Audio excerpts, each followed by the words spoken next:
buenas noches, estimados amigos de Onda Digital Perú. Estamos aquí hoy, martes 27 de diciembre del año 2022, en vivo a las 7 de la noche en su programa Punto Crítico, que se transmite por Onda Digital Perú y todos sus canales asociados a nivel nacional. Muy bien, esta semana que ha pasado, como todas las semanas de este año que está terminando, ha sido sin duda una semana de cambios importantes, de noticias relevantes para el futuro inmediato, por lo menos en el ámbito político de nuestro país. Tenemos ya un gobierno que claramente es un gobierno de transición que preside la señora Boluarte y que ya junto con el Congreso tienen un encaminamiento para un adelanto de elecciones que en principio está fijado para abril del 2024, con la primera votación del Congreso de la República ya realizada, con más de los 87 votos necesarios, y que en una segunda legislatura tendrá que tener otra votación similar, arriba de 87 votos, con lo cual quedará consagrada la reforma constitucional.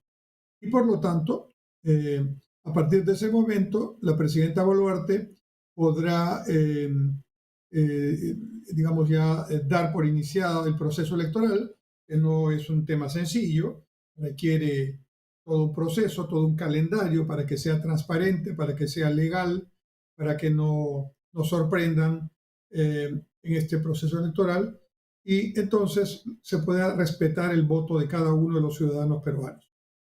Explico esto de las legislaturas. La legislatura es el periodo de trabajo que tiene el Congreso. Normalmente en un año hay dos legislaturas ordinarias, una que va en el primer semestre del año y otra que va en el segundo.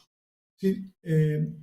Estamos terminando la segunda legislatura del año 2022 y esta legislatura se ha prorrogado, es una potestad del Congreso hacerlo, hasta el 31 de enero del año 2023.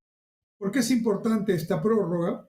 Porque no solo es importante convocar elecciones. Para no repetir todos los problemas que hemos apreciado en estos 2 años con respecto a la manera en que elegimos los casos de corrupción y las situaciones tan lamentables que hemos observado en el comportamiento de autoridades de alto nivel, incluido el presidente de la República, tienen que haber algunas reformas constitucionales en la parte política. Y entonces, para que se hagan esas reformas y estén vigentes al momento de la siguiente elección, evidentemente en esta legislatura ordinaria que todavía, repito, termina el 31 de enero del año 2023, el Congreso va a plantear varios cambios para tratar de mejorar, digamos, la legislación electoral y corregir algunos problemas ya detectados.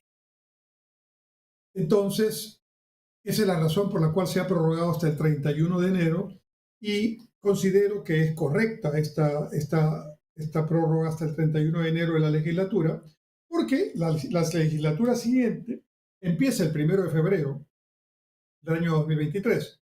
Es decir, a partir del 1 de febrero, el 2, el 3 de febrero, el Congreso puede hacer una sesión plenaria y hacer la segunda votación del adelanto de elecciones, con lo cual quedará conformado el adelanto de elecciones por cambio constitucional, puesto que la Constitución establece, como sabemos, que el gobierno constitucional la Constitución tiene 5 años de vigencia y el periodo para el cual fue nombrado el señor Castillo, que ya no está en funciones, fue hasta el año 2026. No se puede hacer una elección y no se puede establecer un periodo nuevo solamente por ley. No, tiene que haber una enmienda en la Constitución.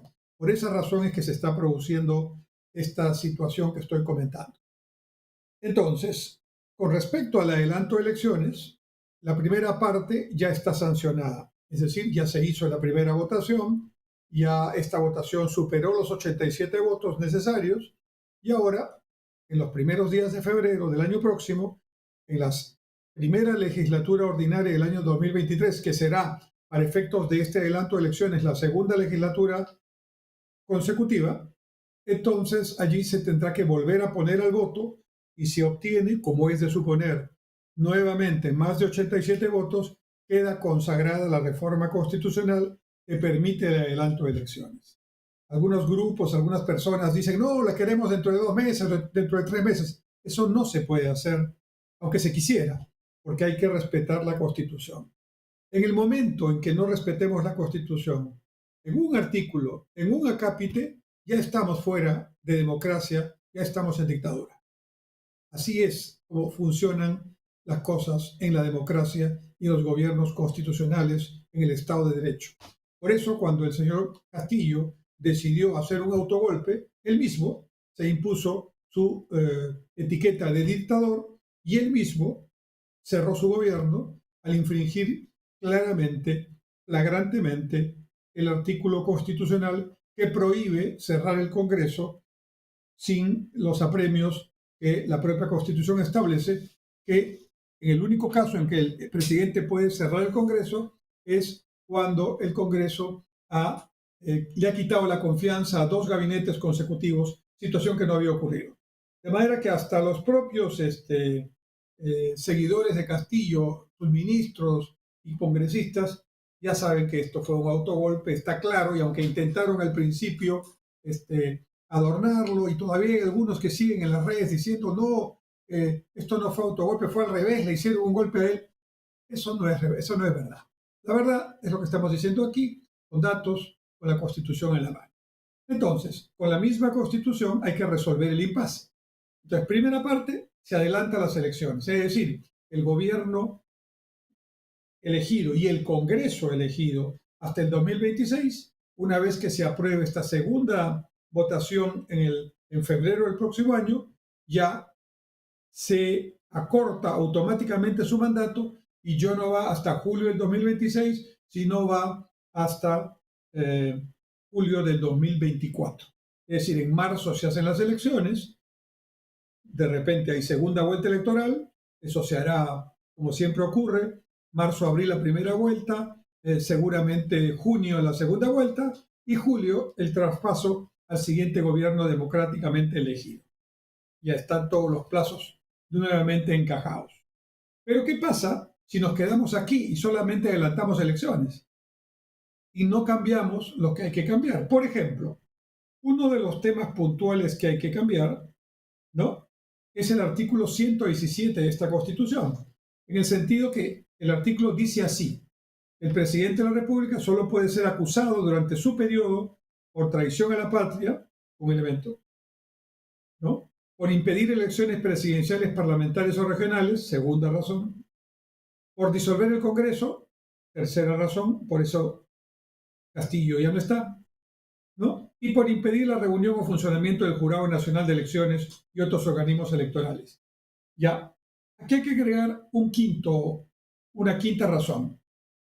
Tendrá que decir este artículo 117, el presidente de la República solo puede ser acusado durante su periodo por 5 aspectos: traición a la patria, impedir elecciones, cerrar el Congreso, impedir el funcionamiento del Jurado Nacional de Elecciones y por delito de corrupción, ¿no?, debidamente imputado por los órganos competentes.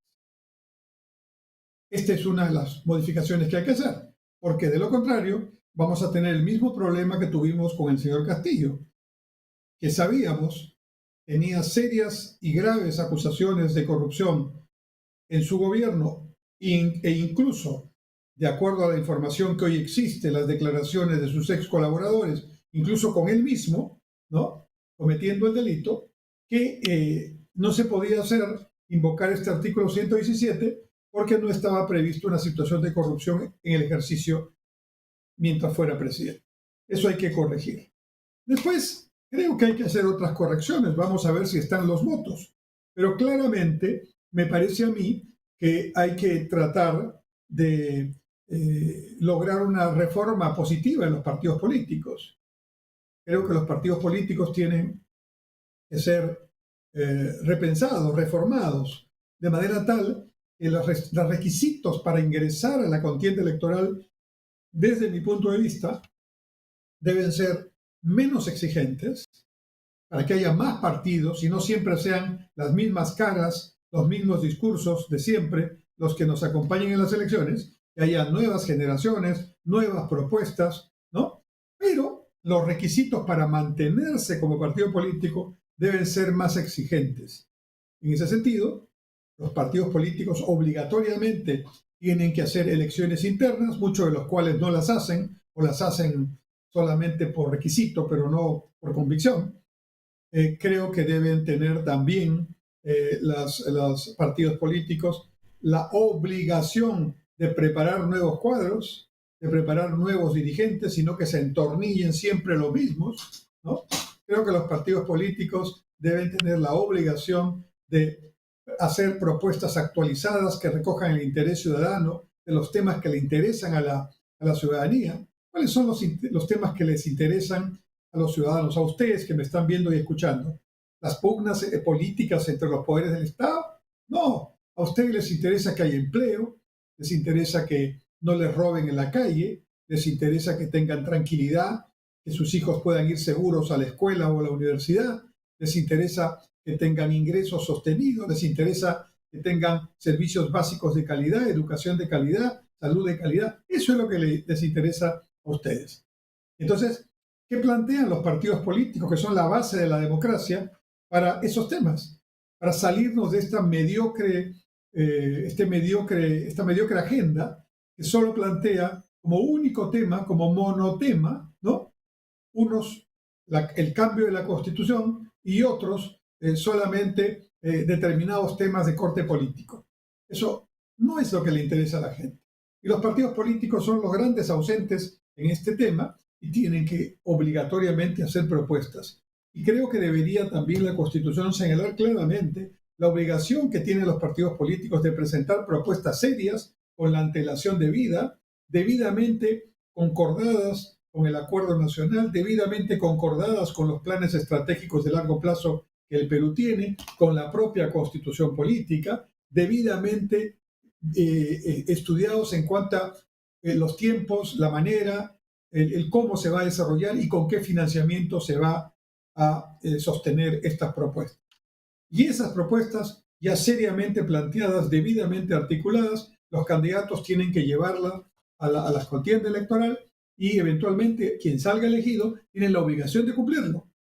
Y yo creo que otro de los cambios que debe haber es que quien no cumple su propuesta de gobierno debe tener una sanción. Eso no existe en este momento y por eso es que tanta oferta electoral termina no haciéndose de manera adecuada y finalmente no se cumple y finalmente no pasa nada. Creo que otro cambio importante que tiene que haber, no sé si a nivel solo de la Constitución o tal vez del reglamento del Congreso, es que hay que realmente prohibir estas figuras de congresistas tránsfugas. Hay congresistas en estos casi 2 años, no se han cumplido 2 años de este Congreso, y hay congresistas de diversas bancadas que entraron con un partido político por el cual votó la ciudadanía y ya se han pasado 2 o 3 veces a otros partidos. Eso no puede ser. Eso es una informalidad, por llamarlo de alguna manera, dentro del Congreso que no tiene la menor razón de ser y malogra la función congresal, relaja, digamos, la predictibilidad que puede tener el Congreso, debe tener el Congreso para hacer su tarea constitucional y hace que muchas personas que no deberían ser congresistas postulen y estén en esa situación. Los partidos políticos tienen que ser mucho más cuidadosos en los candidatos que presentan, ¿no? Con la transparencia del asunto y, por supuesto, todo esto tiene que conocerlo la ciudadanía para que con información debida vote a conciencia. Y ahí tenemos también que ver otros temas, ¿no? Temas más debatibles, pero que en mi opinión son importantes. Creo que hay que intentar que haya 2 cámaras. Creo que volver a tener una Cámara de Diputados y una Cámara de Senadores sin aumentar el presupuesto del Congreso debería ser un tema que también se contemple en estas semanas, 3 o 4 semanas donde se van a discutir cambios constitucionales. ¿Por qué? Porque la unicameralidad que se impuso para tratar de hacer más funcional al Congreso no ha funcionado. En la práctica, más bien, ha generado errores dramáticos en la acción del Congreso.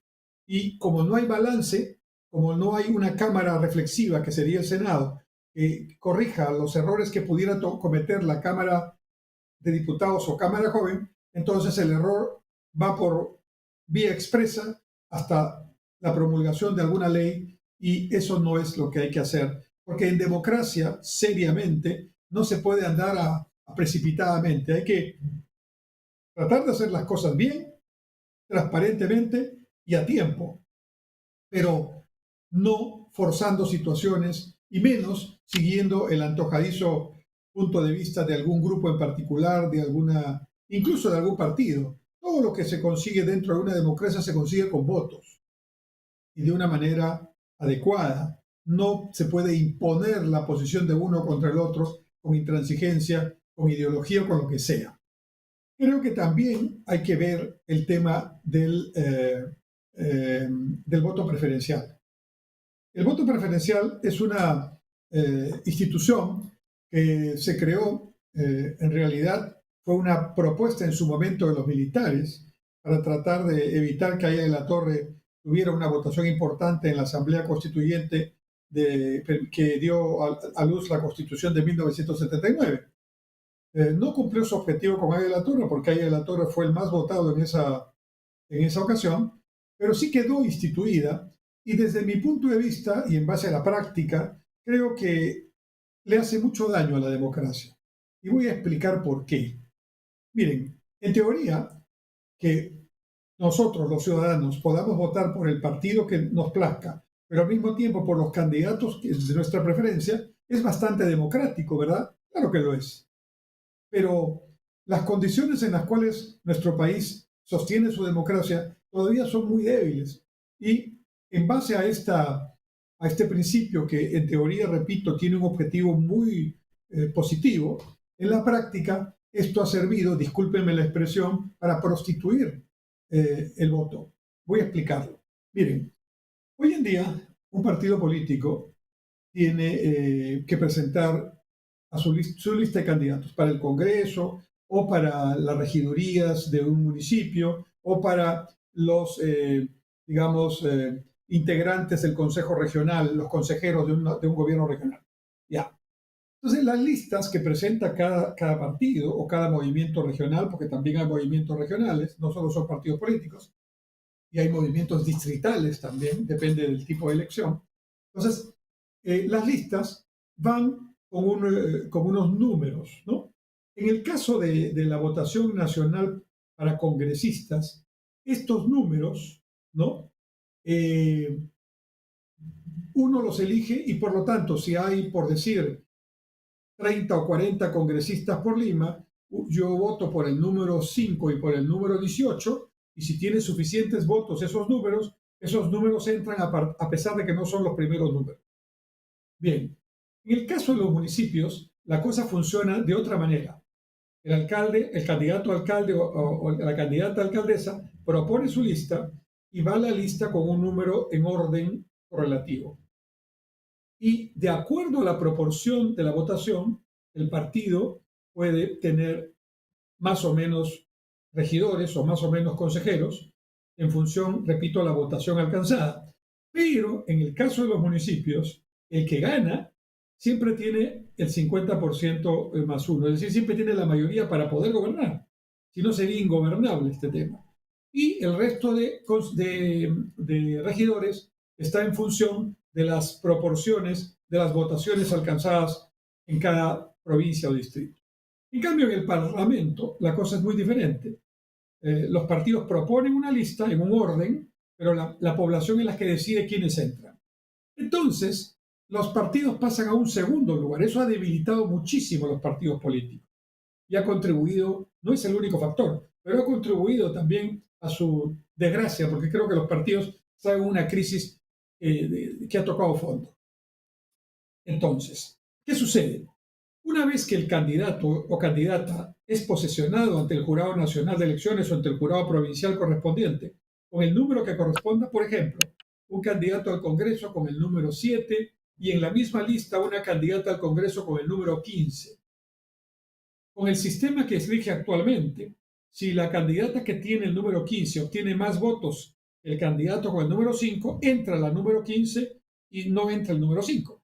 En principio ustedes me dirán, eso está muy bien, eso es democracia. Sí, pero ¿qué pasa? Esos candidatos de la lista de ese partido, en función a que saben que su partido, de acuerdo a las encuestas, tiene una cierta posibilidad de sacar tantos regidores o tantos congresistas, estamos hablando de congresistas. Eh, entonces, en función de esa circunstancia por medio de la cual solo se va a sacar un porcentaje, se calcula con ese porcentaje de votación hasta cuántos congresistas pondría el partido. Supónganse que el partido que es a nivel nacional y que presenta 130 candidatos puede sacar, de acuerdo a las encuestas, siete congresistas. Y no solo en un sitio, 3 serán de Lima, 2 serán del norte, uno será de Lima provincias, el otro será de la Amazonía, el otro será de Arequipa, ya está, ¿no? 7 congresistas. Pero esos congresistas, para poder, como saben que solo son algunos los que van a entrar, ya no se preocupan de buscar votos nuevos para el partido, sino se preocupan todos, los 130, por conseguir los votos que ya tiene el partido. Entonces se produce lo que yo denomino una canibalización del voto, donde la disputa no es entre los candidatos de un partido con los candidatos del otro partido. No, la disputa es entre los candidatos del mismo partido que si esperan tener 2, 3, 4 curules, se pelean entre ellos para ser uno de los 4. O sea, canibalizan su escaso voto entre ellos mismos para ver quién se impone al otro. Y esto genera un problema, porque la gran mayoría en el Perú somos de centro e independientes. No estamos en los extremos, ni en la extrema izquierda ni en la extrema derecha. La gran mayoría somos de centro, una gran mayoría es independiente, no está en ningún partido y decide su voto en las últimas semanas o, como ya sabemos, lamentablemente, el mismo día de la elección. Entonces, la elección de los candidatos con el voto preferencial está muy, en la práctica, orientada a que salgan los que más éxito tuvieron en desplazar al otro antes que los mejores, los que tienen las mejores propuestas, los que están en mejor capacidad de desarrollar su tarea legislativa. Y ahí tenemos el resultado. Cada congreso que hemos tenido en los últimos años, con honrosas excepciones, las hay por supuesto, ¿no? Pero en gran mayoría ha sido constituido por congresistas que nunca debieron ser congresistas. No solo porque no están preparados, sino que la mayoría de ellos ni siquiera hizo el trabajo previo para entender qué era la tarea parlamentaria y varios de ellos, como lo vemos lamentablemente incluso ahora, están comprometidos también en hechos irregulares o de corrupción. Entonces, bajo esta circunstancia, el voto preferencial por el momento no es bueno. Ahora, hasta ahora he mencionado temas de disputas dentro de los partidos. Pero, ¿qué pasa en la práctica? ¿Por qué aparecen personajes que nunca debieron siquiera ser candidatos? Que han tenido o tienen temas con la justicia o son personas que son violentos en su casa, ¿no? Que tienen X, Y, récord de situaciones en varios aspectos de la vida pública o privada que no se pueden aceptar para un congresista. ¿Por qué? ¿Porque los filtros no están funcionando? No, es que ¿saben cuál es el filtro en los partidos políticos? ¿Quién aporta más dinero para la campaña? Le llaman contribuciones a la campaña. Pero claramente, un congresista que va a ganar más o menos 15.000 soles mensuales, ¿no? Es decir, durante 5 años con 15.000 soles mensuales, no va a sacar 50.000, 100.000, 200.000, 250.000 dólares que ponen muchos candidatos de aporte a la campaña. ¿Para qué poner ese dinero? Si se quiere servir al país con un sueldo que va a ser un sueldo que no va a cubrir ni siquiera una parte de esa inversión, entre comillas, inversión. Claramente, eso ya está generando un caldo de cultivo para la corrupción. Porque si alguien, candidato al Congreso, candidato al municipio, candidato a la regiduría, candidato a la gobernación, pone de su dinero o de dinero que alguien le da, ¿no? 100.000, 200.000, 300.000 dólares para ganar 8.000 soles o 15.000 soles, claramente ahí hay una cuestión que uno no entiende. ¿Por qué cuesta tan caro ser candidato? ¿No? ¿Por qué? Porque luego ya cuando eres elegido, puedes utilizar tu influencia para recuperar tu dinero. Y ahí viene la corrupción. Entonces, estos temas hay que filtrarlos, hay que evitarlos, hay que controlarlos, hay que evitarlos, ¿no? Y esto es un asunto que en este momento existe la gran oportunidad de hacer los cambios necesarios para que ya no ocurra. En mi opinión, el voto preferencial no debería ser continuar. De manera tal que los partidos políticos tengan la obligación de presentar en la lista, en el orden que consideren, a sus mejores candidatos con el tema de paridad, que estamos de acuerdo, ¿no? Candidato, candidata, candidato, candidato, intercalados, pero poner a los mejores, hombres, mujeres, a los mejores. Y tengan la seguridad que si los partidos ponen a los mejores y el partido logra cierto porcentaje de votación, los mejores entrarán. De los partidos que obtienen mayor votación, los mejores. Y de los partidos que obtienen menor votación, también los mejores. Así funcionaba antes, cuando no había voto preferencial. Y créanme, porque yo he trabajado en el Congreso en esos tiempos que había Senado y diputados y no había voto preferencial, créanme que eso era tremendamente positivo. Porque aún en la discrepancia, que en democracia es bienvenida, estar en desacuerdo en democracia no debe asustarnos, porque la pluralidad de opiniones enriquece el debate, no lo envilece, lo enriquece. Pero claro, dentro de reglas de debate, dentro de principios constitucionales y dentro del respeto al otro.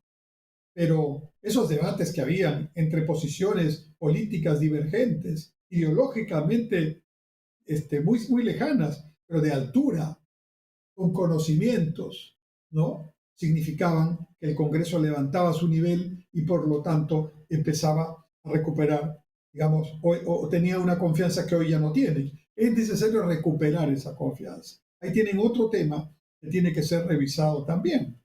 Y así como estos temas que estoy comentando, hay varios más que tienen que ser en esta oportunidad evaluados para ver cuáles corresponden a cambio constitucional y cuáles corresponden a cambio en las leyes electorales y cuáles corresponden a cambios en el reglamento del Congreso.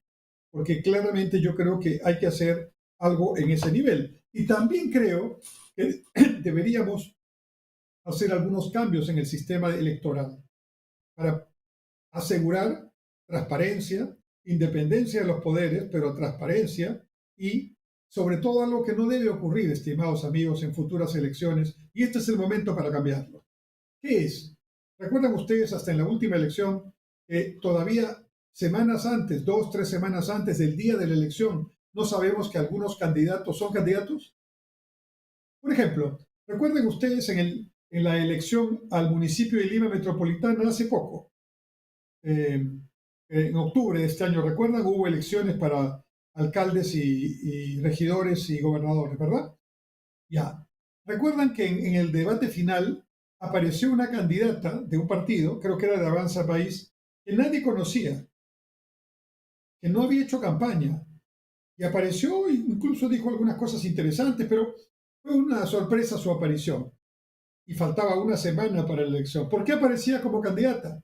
Porque había sido unos días antes ya aprobada su participación como candidata y en todo el tiempo anterior, en plena campaña, esa candidata había estado en una posición de espera para ver si la confirmaban como candidata o no. Eso no puede ocurrir. Los ciudadanos, los electores, deberíamos tener por lo menos unos 2 o 3 meses antes del día de la elección, deberíamos tener una claridad de quiénes son los candidatos ya chequeados, ya verificados sus hojas de vida, ya los que no pueden candidatear ya eliminados, y con 2 o 3 meses y con planes de gobierno que deberían estar 2 o 3 meses listos, podemos hacer una elección mucho más sensata, con mejor conocimiento y no cometer los errores que hemos cometido en elecciones recientes. Vamos a hacer un alto y volvemos con punto crítico en un momento.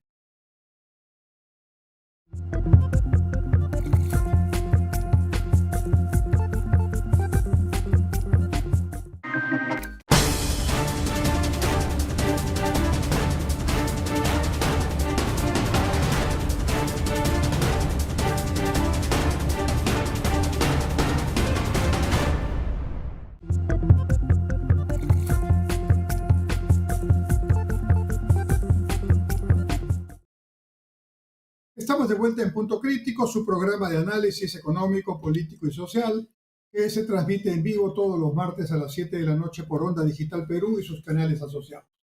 Hemos dedicado la primera parte del programa a hablar de qué es lo que tiene que pasar en el tiempo que transcurre entre los últimos días de diciembre de este año y los días, todo el mes de enero del próximo año, cuando acabe la primera legislatura ordinaria del 2022, para poder lograr cambios importantes en la Constitución y en leyes electorales que permitan que vayamos a un adelanto de elecciones, pero con condiciones nuevas y corrigiendo los temas que acabo de mencionar.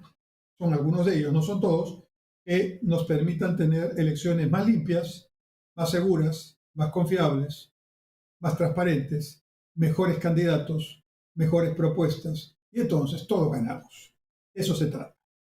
En este segundo bloque quiero hacer un análisis de las primeras dos, ya vamos en la tercera semana de gestión del gobierno de la señora Dina Boluarte. Ya este tema de que la señora Boluarte no debe ser presidenta está, creo que, bajando en cuanto a su intensidad. Fue la reacción de quienes vieron perder su poder, porque lógicamente lo que está pasando en estos momentos es que no solo ha salido el señor Castillo, sino toda la infiltración que ha habido de personas que nunca debieron estar en el aparato público y en entidades importantes, están empezando a ser, digamos, identificadas y a salir de estas instituciones, como era lógico que iba a pasar. Entonces, la primera reacción ha sido pues una reacción de esto, no, que se vayan todos, no importa si a las locas hagamos elecciones mañana, dentro de 3 meses, en fin, cosas que son inviables. Pero ya vamos tomando el curso de los acontecimientos con mayor serenidad. Las fiestas de fin de año nos están ayudando a eso y espero que esto siga así. Hay amenazas, hay rumores de que va a haber nuevamente una ola de paralizaciones y de violencia que se quiere generar a partir de la primera semana de enero. Yo les digo, estimados amigos, que esto, francamente, espero que sea adecuadamente manejado por las instituciones del Estado, impedido que se realice y de realizarse se aplique drásticamente la Constitución, la ley, para los eventuales delitos que se pudieran cometer. ¿Por qué? Ya no podemos estar en esta situación de que nos hackeen algunos violentistas, porque, a ver, distingamos dos cosas. ¿Tenemos problemas pendientes en el Perú? Sí, claro que sí. Pero la pregunta que hago es, ¿esos problemas se pueden resolver diciendo que renuncie la presidenta, vamos a una asamblea constituyente y cambiemos toda esta constitución? ¿Esa es la solución?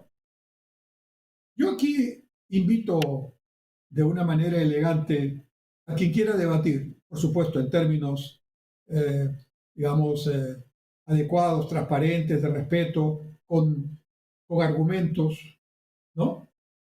Para ver qué cambios hay que hacer en la Constitución para que haya más empleo en el Perú. Pongo esa pregunta. ¿Queremos más empleo? Claro que sí. ¿La Constitución es la que va a hacer que haya más empleos? ¿O los mayores empleos se van a generar cuando hay más inversión privada, pública también, pero fundamentalmente privada, más confianza para que los inversionistas arriesguen y creen proyectos para generar esos empleos? ¿O porque ponemos un artículo que diga, créense empleos? Aquí están los artículos que tienen que estar. Otra pregunta para quienes defienden el cambio de constitución y le ponen a estos calificativos, constitución neoliberal, etcétera, etcétera, etcétera. Ya, vamos a hablar seriamente. Queremos que disminuya la pobreza, ¿verdad? Claro que sí. Pero nadie dice cómo. Algunos dicen cambiando la constitución. Es un engaño, estimados amigos. ¿Ustedes creen que cambiando la Constitución va a haber menos pobres en el Perú? No, la única manera que haya menos pobres es con crecimiento. Por un lado, con crecimiento económico. Y el crecimiento económico solo se da con confianza y con inversión.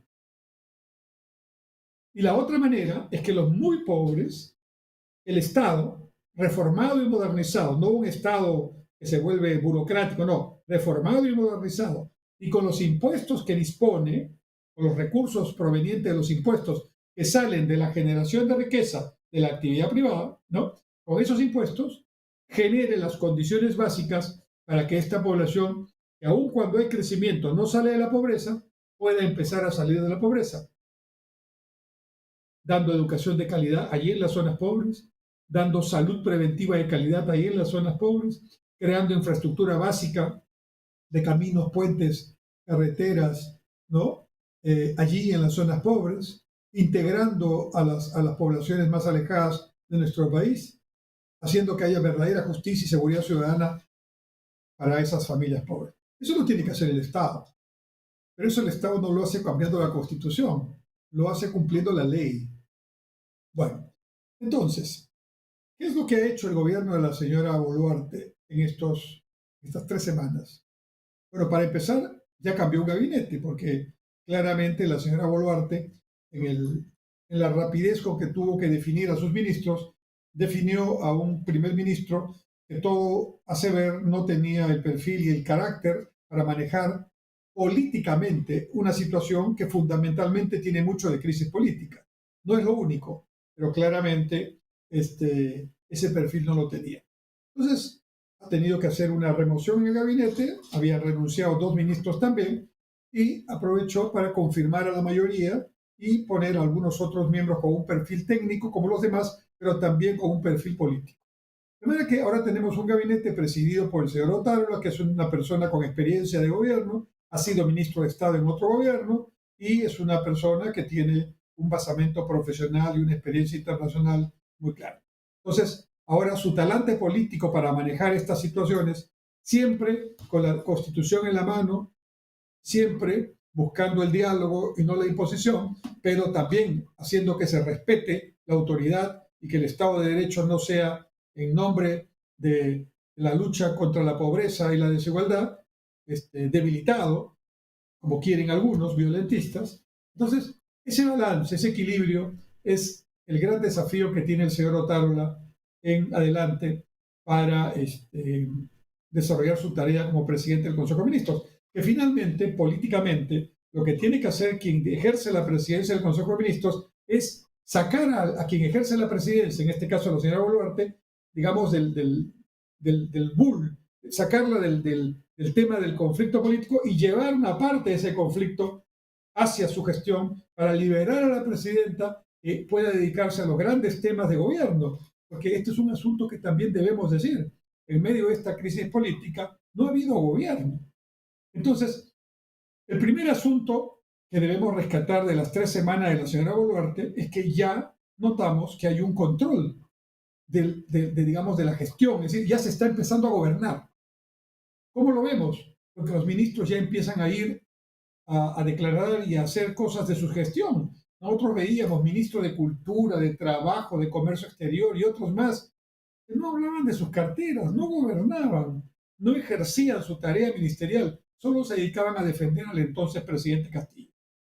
Entonces, eran excelentes defensores del señor Castillo, pero absolutamente ineficaces ministros en sus sectores. Entonces, el aparato público ha estado y todavía sigue en buena parte, digamos, paralizado, mediatizado, y eso tiene que cambiar para bien de todos. Eso no puede ocurrir.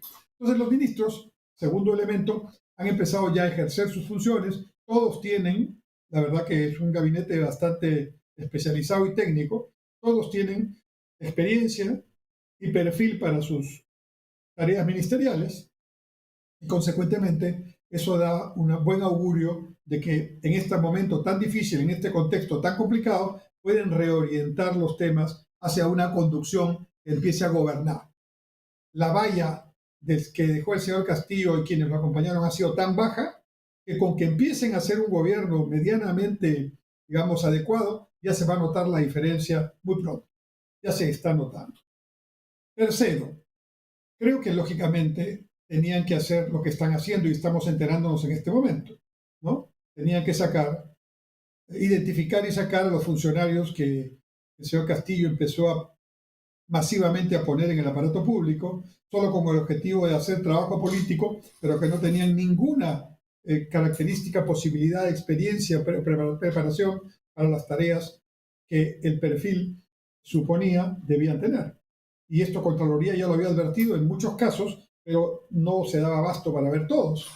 Y no solo estoy hablando de puestos así, digamos, de mediano nivel, ¿no? Estoy hablando de viceministros, estoy hablando de directores generales, estoy hablando de jefes de proyectos, de jefes de autoridades autónomas, estoy hablando del Sistema Nacional de Inteligencia, en fin, de entidades claves, ¿no? Que sin duda tienen información muy reservada y que si no se tiene personas adecuadas, esa información puede terminar en cualquier lugar, ¿no? Inconveniente para los intereses del país. Entonces, ¿qué está haciendo el gobierno? Bueno, ha decretado que los prefectos y subprefectos que habían sido nombrados por el gobierno de Castillo, todos han cesado, y era lo normal, porque estos prefectos y subprefectos no solo no hacían el trabajo que dice la ley que deben hacer, que es hacer un trabajo político para conectar al gobierno nacional con las regiones, las provincias, etcétera, sino que hacían proselitismo político a favor de Castillo, como si estuviéramos en una campaña electoral, con dinero del Estado. E incluso no tenían ningún escrúpulo en utilizar los bienes del Estado, movilidad, camionetas, etcétera, para hacer propaganda a favor de Castillo. Entonces, claramente eso tiene que corregirse y seguramente en los institutos armados también estará pasando lo mismo, en la Policía Nacional y en todas las instituciones claves del gobierno nacional correspondientemente. También estamos viendo que hay un intento, el ministro de Economía, por ejemplo, de hacer ya una convocatoria a la inversión privada para que retome sus proyectos de inversión que están paralizados desde hace 2 años. Y es la razón principal por la que el crecimiento económico este año 2022 no va a ser de 3%, va a ser menos de 3%. Y yo tengo una frase para eso. Menos de 3%, 2,8, 2,9, es un crecimiento mediocre. Y el crecimiento mediocre tiene mucho que ver con el gobierno mediocre que hemos tenido. Mediocre por darle un calificativo más o menos adecuado, no adecuado, sino, digamos, con cierta benevolencia. Realmente fue un gobierno muy malo, ¿no? Por todos los hechos que ahora evidenciamos, no solo los temas de corrupción, que ya son suficiente razón para que el gobierno haya tenido que cambiarse, sino porque paralizó el aparato público y espantó a la inversión privada. O sea, no solo no hicieron cosas buenas por el país, sino que empezaron a malograr las que había buenas, que nadie estaba en discusión de esos temas. Entonces, estas 3 semanas del gobierno de la señora Boluarte, empezamos a notar esos cambios, empezamos a notar que hay intención por lo menos de hacer una agenda de temas concretos de gobierno para interés ciudadano, no solo los temas de enfrentamiento político. Empezamos a ver que los ministros están actuando políticamente, cada uno está yendo a conversar directamente con las instituciones en cada región para separar a los violentistas. La población tiene derecho a exigir lo que considera conveniente y además tenemos muchos temas pendientes y Castillo, quienes lo acompañaron, se encargaron durante la campaña electoral y casi 2 años de gobierno de todos los días propiciar la violencia, propiciar el caos, propiciar el enfrentamiento, enfrentar peruanos contra peruanos. En los del campo contra los de la ciudad, en los digamos, los pobres contra los ricos, en los que viven en Miraflores y San Isidro con los que viven en otro distrito. Ese afán de confrontar, de polarizar, es en parte lo que ha enervado también los ánimos. Porque si durante 2 años me dicen que la solución es cambiar la Constitución y luego no se puede porque no se puede hacer como uno quiere, como querían ellos, sino en el marco constitucional. Y además les estoy tratando de explicar que la Constitución tendrá que tener algunos cambios en algunos puntos, como ahora se van a cambiar, Pero cambiarla completamente y perder 2 años en eso con dinero de todos los peruanos, eso es un despropósito. Pero decir que cuando cambie la Constitución va a haber empleo, no va a haber pobreza, va a haber buena educación, buena salud, es un gran engaño. Y hay que explicarlo a la gente. Entonces, luego hay que afrontar los desafíos verdaderos, que son justamente reducir la pobreza, generar confianza para que haya inversión para el crecimiento, generar infraestructura básica, agua, desagüe, caminos, puentes, generar esfuerzos importantes de priorización de la calidad de la educación y del primer nivel de atención de la salud preventiva en los centros de salud y en las postas médicas en todo el país. Esas son las tareas que tiene que desarrollar el gobierno. Y seguir, por supuesto, apoyando a las instituciones especializadas, Ministerio Público, Poder Judicial, Contraloría, para seguir combatiendo el narcotráfico y la corrupción. El narcotráfico ya se infiltró en el aparato institucional y político del Perú. Eso es gravísimo, ¿no? Y cuidado, una de las medidas que tomó el gobierno de Castillo en estos 16 meses fue cortar todas las acciones que el gobierno venía desarrollando por años para erradicar cultivos y sustituir cultivos de coca por otros cultivos de café, cacao y otros productos de exportación, ¿no? Y entonces, indicios y claro de que estuvimos en un gobierno por 16 gente planteaba cosas que favorecían a los narcotraficantes y a los terroristas. En la práctica eso ha pasado y es una realidad, ¿no?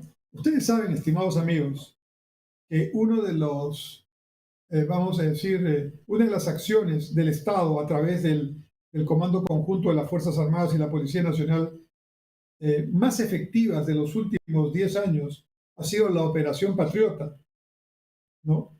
Por la cual miles de efectivos simultáneamente en una acción combinada de gran eficacia operativa, militar y policial, lograron identificar y destruir el campamento del principal líder vivo de Sendero Luminoso, ¿no? De los Quispe Palomino, ¿no?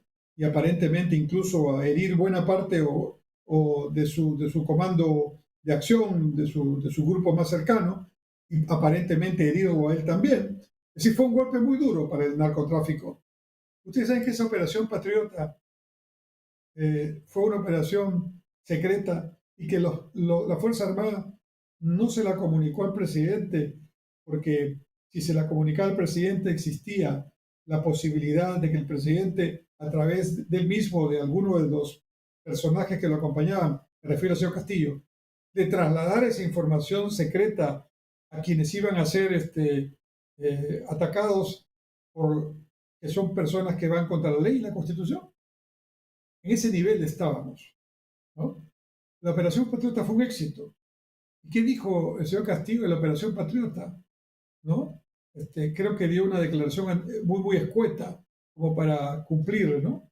Pero claramente ese es un tema que ni él ni sus allegados habrán celebrado, porque combatir el terrorismo y combatir el narcotráfico no estaba en sus planes ni en su discurso. Al contrario, en los hechos trataron de favorecer y de trabajar con personas cercanas al terrorismo y con personas vinculadas al narcotráfico, que son dos grandes males endémicos que tiene la sociedad peruana en este momento y que envilecen las instituciones, rompen una básica escala de valores porque empiezan con dinero a tratar de comprar conciencias en todos los niveles del poder y también en los niveles intermedios y bajos.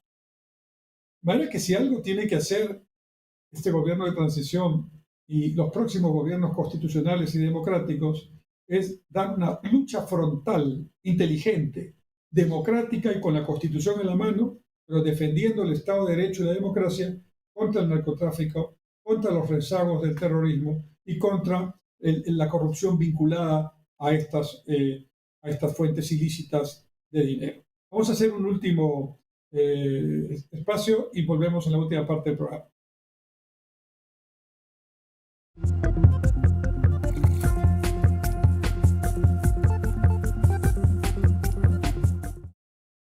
Algunas veces es formal. otras es más casual. A veces es pícaro, pero siempre muy entretenido.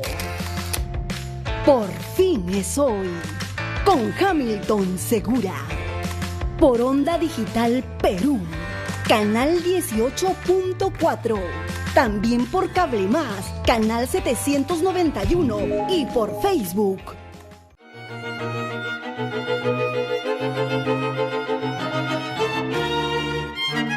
Hola, ¿cómo están? Les saluda la doctora Mónica Salas y todos los viernes a las 7 de la noche tenemos un encuentro juntos en su programa. Usted es el juez. No se olviden, a través de Onda Digital Perú.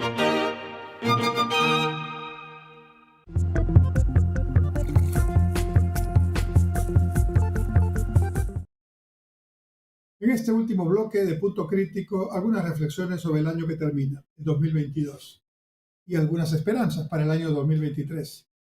Este fue un año sin duda muy difícil. En la historia reciente y republicana en nuestro país creo que ha sido uno de los años más difíciles, porque hemos afrontado todavía una crisis sanitaria de la que no terminamos de salir, una crisis política que no se inició con el señor Castillo, pero se agravó tremendamente con el señor Castillo y su gobierno, crisis política de la cual todavía no salimos completamente.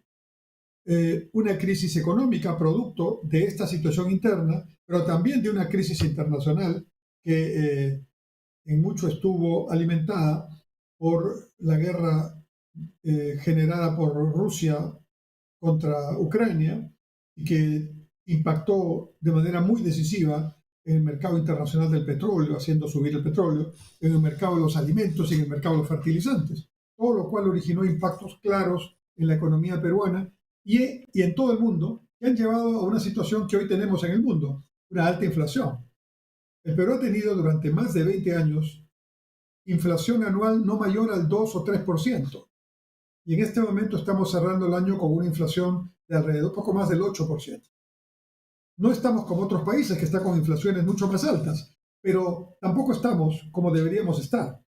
Entonces, una de las tareas que corresponde hacer al nuevo gobierno es acompañar al Banco Central, que sí hace su tarea, a través del Ministerio de Economía y Finanzas, para tratar no solo de reducir la inflación y volverla a poner en el rango de 2 a 3%, que es estabilidad para nosotros, sino también crecer no al 2%, 2,8% como vamos a crecer este año, y como se pronostica creceremos el próximo año, sino crecer al 3, al 4, al 5%.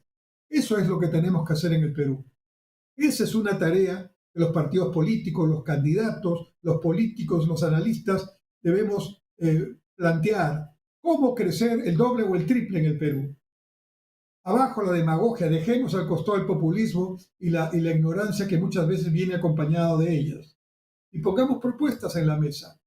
Nadie tiene la verdad absoluta. Ok, perfecto, discutamos y pongámonos de acuerdo en 3, 4 puntos y crezcamos no al 2%, sino al 4 o al 5%. Y que la inversión privada regrese al Perú. No solo a la extranjera, la peruana. Los peruanos privados han dejado de invertir en sus nuevos proyectos. La inversión privada ha sido casi cero este año 2022 y se estima que sea menos 3% en el año 2023. Eso es lo que tenemos que hacer. Y entonces este 2022, que en lo político y económico nos trajo, y lo social, por supuesto, nos trajo muchas dificultades, sin embargo, termina con algo de esperanza para el 2023, que tiene que ser un año de recuperación, que tiene que ser un año de reconciliación, que tiene que ser un año de estabilización en lo económico, en lo social y en lo político, para emprender luego con un nuevo gobierno y un nuevo Congreso, pero también con nueva legislación para que no volvamos a cometer los errores del 2021 y no volvamos a tener un gobierno cualquiera que sea siquiera parecido al que tuvimos con el señor Castillo y quienes lo acompañaron. Para que eso no ocurra, estos meses y estas semanas de diciembre, enero y febrero son claves, estimados amigos. Pero yo creo que si hacemos lo que debemos hacer y estamos encaminados a eso, tendremos la posibilidad de encontrar finalmente una salida integral para este problema y ver la luz al final del túnel felizmente. Quiero desearles, siendo este el último programa del año, que todos recibamos primero el nuevo año en familia, con salud, unidos con nuestros amigos, ¿no? Y que tengamos todos en el Perú un año con salud, con paz, con trabajo, con crecimiento e inversión, de manera que de esa forma podamos lograr recuperar lo que hemos perdido en estos últimos años y solucionar nuestros problemas pendientes, que hay muchos, pero que tienen que hacerse adecuadamente en base a la Constitución y no con demagogia y populismo. Feliz año 2023. Nos vemos, Dios mediante, en el primer programa de Punto Crítico, el próximo martes, ya enero del 2023, siempre a las 7 de la noche, por Onda Digital Perú. Hasta entonces.